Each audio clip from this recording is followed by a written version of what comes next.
పవన్ కళ్యాణ్ గారికి ballot number 4 గాజు glass గుర్తుకు ఓటు వేసి 1,00,000 ఓట్ల మెజారిటీతో గెలిపిద్దాం. భయ్యా మీ పేరు? నా పేరు మణికంఠ అండి. ఏం చేస్తుంటారు? నేను అమలాపురం నుంచి వచ్చాను. అంటే ఏం చేస్తుంటారు? నేను వచ్చేసి ఒక బ్యాంక్ ఎంప్లాయీ. అంటే ఎక్కడ చేస్తారండి జాబ్ వచ్చేసి కాకినాడ అండి. ఈ 5 సంవత్సరాలు జగన్మోహన్ రెడ్డి గారి పరిపాలన ఎలా అనిపించింది? జగన్ గారి పరిపాలన ఎలా ఉందంటే కట్టే కొట్టే తెచ్చి అన్నట్టు ఏమీ లేదు అక్కడ. అసలు ఏదో పబ్లిసిటీ ఆర్భాటం తప్ప చేసింది ఏమి కనపడట్లే. అంటే ఐటీ శాఖ మంత్రిని చూసి చెప్పచ్చు మనం.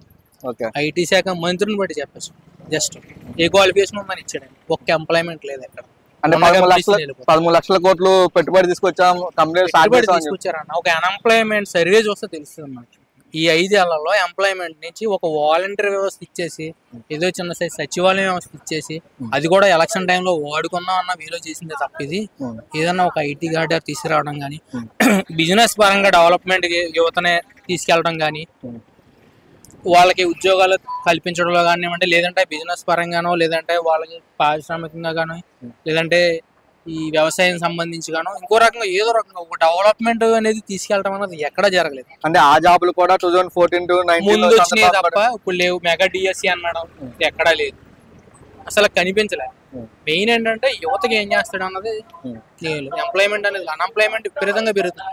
రోజు కొన్ని లక్షల మంది, ఇయర్లీ కొన్ని లక్షల మంది డిగ్రీలు కంప్లీట్ చేసుకున్నాం అంటే, బీటెక్లు కంప్లీట్ చేసుకుని, పీజీలు కంప్లీట్ చేసుకుని బయటకు వస్తున్నాం. వీళ్ళ సంఖ్య పెరుగుతుంది తప్ప మనకి ఎంప్లాయ్మెంట్ అన్నది ఎక్కడ కనిపించట్లేదు. డెవలప్మెంట్ అన్నది ఎక్కడ లేదు అసలు.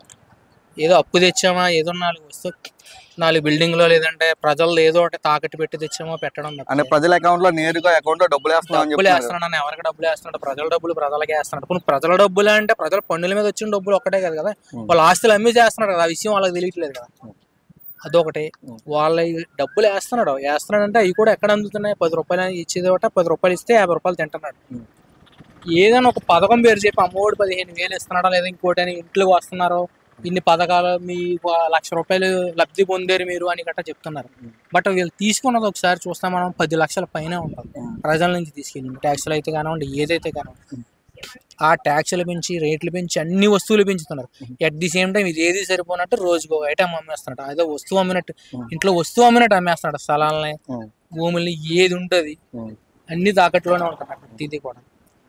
కానీ ఈసారి 2024లో ఇంకా జగన్ అనేవారు ఇంకా జైలుకే తప్ప పరిస్థితి అయితే లేదు. పోయినట్టు 175 అన్నది మీరు చూసుకున్నట్లయితే గతంలో ఆయన ఎప్పుడో కాన్ఫిడెన్స్ లెవెల్ ఉండేది. ఎందుకంటే మన చేతిలో పర్సన్స్ ఉన్నారు, గవర్నమెంట్ పవర్ అనేది మన చేతిలో ఉంటుంది, దాన్ని ఎలా అయినా సరే మనం కంట్రోల్లో తెచ్చుకోవచ్చు అన్న ఆలోచనలో ఆయన మాట్లాడాడు. నిన్నటి సభలో చూసినట్లయితే కనుక మీరు మచిలీపట్నం సభలో ఎక్కడా కూడా సన్నద్ధం అన్నది లేదు అని ఒక భయం కనబడింది ఆయన కళ్ళలో. దీనికి కారణం ఏంటంటే అక్కడ డీజీపీ గారిని ట్రాన్స్ఫర్ చేయడం, వీళ్ళందరినీ పవర్ లో ఉన్న వాళ్ళు చాలా మంది, ఇంక సపోర్టెడ్ టీం ఎవరైతే ఉన్నారో వీళ్ళందరినీ కూడా పక్క తీయడం అన్నది, నిర్విరామం చేయడం అన్నది జరిగింది. ఇటు వాలంటీర్ వ్యవస్థను కూడా నిర్విరామం చేయడం జరిగింది కూటమి.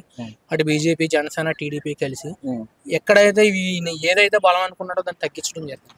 దానివల్ల ఏంటంటే ఆయనకి అర్థం అయిపోయింది గవర్నమెంట్ వచ్చే అవకాశాలు లేవని చెప్పి నమ్మాడు. ఆయన సిద్ధాంతం డబ్బుకు జనాలు లొంగుతారు కదా అన్న వీలో ఉన్నాడు. బట్ అది తప్పు. ఇప్పుడు జనాలు తెలివిగానే ఆలోచిస్తున్నారు, చూసారు వాళ్ళ పరిస్థితి ఏంటి అన్నారు. ఇకపై మోసపోవడానికి అయితే జనం సిద్ధంగా లేదు. అంటే ఇప్పుడు ప్రజలకి పూర్తిగా ఏం కావాలంటారు? ప్రజలకి ఏం కావాలి అంటే పని కావాలన్న. ప్రతి ఒక్కరికి పని కావాలి. మేము పెన్షన్లు ఇస్తాం, నిరుద్యోగ వృత్తులు ఇస్తాం, లేదంటే అది ఇస్తాం, ఈ డబ్బులు ఇస్తాం ఉన్నది కదా. ముందు పని కల్పించాం. ప్రజలని సోమరిపోతులు చేయకుండా డబ్బు ఇచ్చి, ఏదైతే డబ్బులు ఇచ్చి ఇట్లా కాకుండా ఏదైనా పని అప్పు చెప్పి చేయించి డెవలప్మెంట్ ముందు తీసుకెళ్ళాం. ప్రజలు గవర్నమెంట్ కి ట్యాక్సులు కట్టి స్టేజ్ తీసుకెళ్ళాం. అంటే కూటమి ప్రభుత్వం వస్తే ప్రతి మనిషికి పని దొరుకుతారా? ఒక్కటన్నా అదైనా టైం పట్టుద్ది. కూటమి ప్రభుత్వం వస్తే డెఫినెట్ గా ఫస్ట్ వన్ ఏంటంటే ఈ అప్పులు చేసేది అన్నది తగ్గిద్ది. ఎంప్లాయ్మెంట్ కి పెంచడానికి ఏంటన్నది చూస్తారు. అలాగే చంద్రబాబు నాయుడు గారికి ఉన్న అనుభవం కానివ్వండి, పవన్ కళ్యాణ్ గారికి ఉన్నటువంటి నీతి నిజాయితీలు కానివ్వండి, ఏదైనా సరే ప్రజలకి ఎట్లా మనీ అనేది వస్తుందో ఆ వేస్ లో తీసుకొచ్చి పెట్టడం అన్నది చేస్తారు. 1 or 2 years కొంచెం కష్టమైనా ఖచ్చితంగా ఆంధ్రప్రదేశ్ అనేది ఇప్పుడు గాడిలో లేదు, సరిగా లేదు, చాలా దెబ్బతినేసి ఉంటుంది. దానికి వైద్యం అనేది కన్ఫర్మ్ గా అందాలి, అంది తీరాలి.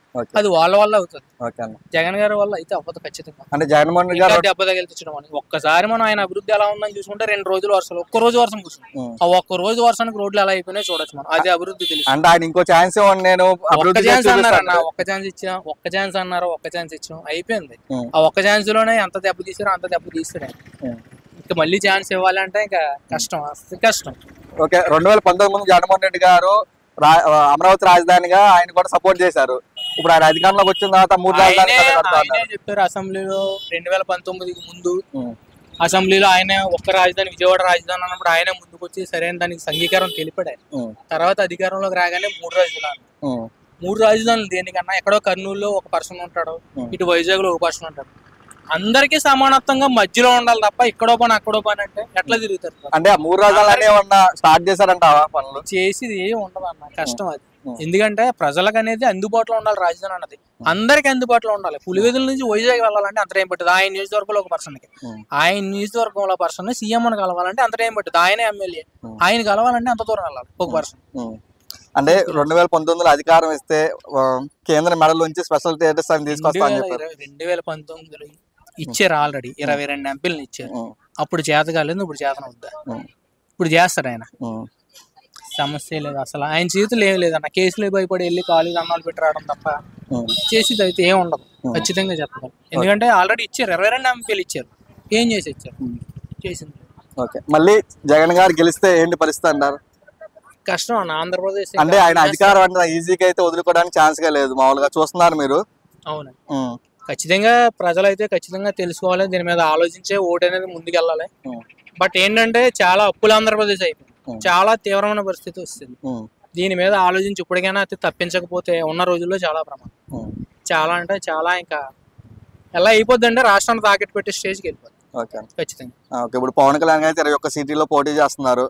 ఇప్పుడు ఆయన గెలిస్తే ప్రజలకి ఏమన్నా మంచి చేస్తారంటారా? ఖచ్చితంగా ఆయన అధికారంలో లేకుండానే చాలా మందికి మంచి చేశారు ఆయన. ఆయన చుట్టూ ఉన్న సినీ ఫీల్డ్ వాళ్ళు కానివ్వండి, కరోనా టైంలో కానివ్వండి, ఈ పోలవరం కానీ రీసెంట్ గానే ఏమైనా ఫ్లోర్ ఇచ్చారు ఆయన. చాలా చోట్ల కౌలు రైతులకు 30 కోట్ల రూపాయలు అమౌంట్ ఇచ్చారు ఆయన. ప్రతి చోట ఆయన జేబులో డబ్బులు ఇస్తున్నాడు. ఆయన దాచుకోవడానికి లోపల పెట్టుకోవడానికి అంటూ ఏమీ లేదు. ప్రతిది ఒక్కటే, ఎంత సంపాదించినా తన సంపాదన ప్రజల్లో పెట్టేస్తున్నాడు ఆయన. ఇంకా అలాంటిది ఒక ఎమ్మెల్యే అయితే ఆ నియోజకవర్గాన్ని ఎంత డెవలప్ చేస్తాడన్నది ప్రజలు అర్థం చేసుకోవాలి, ఎంత అలా చేస్తారన్నది. ఎందుకంటే ఆ నియోజకవర్గాన్ని 175 నియోజకవర్గాలు ప్రజలు చూస్తారు, అభివృద్ధి ఎలా ఉందన్నది. ఈ రోజే పవన్ కళ్యాణ్ గారు పోటీ చేస్తున్నారు అన్న ఒక్క పదానికే మొత్తం ఆంధ్ర, ఐ మీన్ చూసుకుంటే మనకి అటు తెలంగాణ కానివ్వండి, నేషనల్ వేజ్ లో కూడా వెళ్ళిపోయింది పిఠాపురం పేరు. తెలుగు వారు ఎక్కడున్నా అంత చోటకి పిఠాపురం పేరు అనేది వెళ్ళింది. ఈ రోజు ఒక పిఠాపురం అన్న పేరు ఎంత చారిత్రకంగా వెళ్ళింది. రేపు పొద్దున్న ఇదే పిఠాపురం ఎమ్మెల్యే అయితే కనుక ఆ శక్తిపీఠం సాక్షిగా ఆయన ప్రజలకి ఎంత చేయాలో అంత చేస్తారు. ఖచ్చితంగా డెవలప్మెంట్ అన్నది చాలా గట్టిగానే చేస్తారు. చాలా మంది ఇక్కడికైతే ఇప్పుడు వరకు చాలా మంది పొలిటీషియన్స్ అనే వాళ్ళు వచ్చారు, ఐ మీన్ బిజినెస్ పరంగా కానివ్వండి, లేదంటే రాజకీయ సినిమా ఫీల్డ్ నుంచి కూడా వచ్చారు. కానీ ఎవరి మీద పెట్టని ఎఫర్ట్స్ ఈయన ఒక్కరి మీద పెడుతున్నారంటే అర్థం చేసుకోండి, ఆయనకి ప్రజలు చేయాలని ఉంది. ఇప్పుడు ఈయన వేరే చోట ఎమ్మెల్యేలు ఓడించడానికో లేదంటే ఇంకొకటి రాజకీయ ప్రత్యర్థులు అన్నది జగన్కి చాలా మంది ఉంటారు. పవన్ కళ్యాణ్ గారు ఒక్కరే కాదు కదా, ఎవరికి పెట్టినప్పుడు ఈయన ఒక్కరి మీద ఎందుకు పెడతాడు? ఎందుకంటే రేపు పొద్దున్న వస్తే దాచుకోవడానికి ఏం ఉంచకుండా అడుగుతాడు కాబట్టి. ఫస్ట్ ఆఫ్ ఆల్ ఏంటంటే ఈయన జోబులు నిండకుండా చూస్తాడు, ఆయన ప్రజల సొమ్ము కాజేయకుండా చూస్తాడు. అందుకు ఈ రోజు ఎన్ని 100 కోట్లు ఖర్చు పెట్టినా డబ్బు అనేది తిరిగి డబ్బులు వస్తుందంటే కదా పెడతారు. 100 రూపాయలు పెడతామంటే 200 వస్తుందని కదా ఆశించి. ఈ రోజు 100 కోట్లు పెడతాడంటే రేపు ఎన్ని వేల కోట్లు తింటాడు. అంత డబ్బు తింటాడు ఖచ్చితంగా. అలాంటి డబ్బు తినకుండా అడ్డుకట్ట పెడతారని చెప్పి ముందుగా పెట్టుబడి పెడతారు, ప్రజల మీద పెట్టుబడి పెడతారు. అది ప్రజలు తెలుసుకుంటే ఖచ్చితంగా డెవలప్మెంట్ అన్నది ఖచ్చితంగా. ఓకే.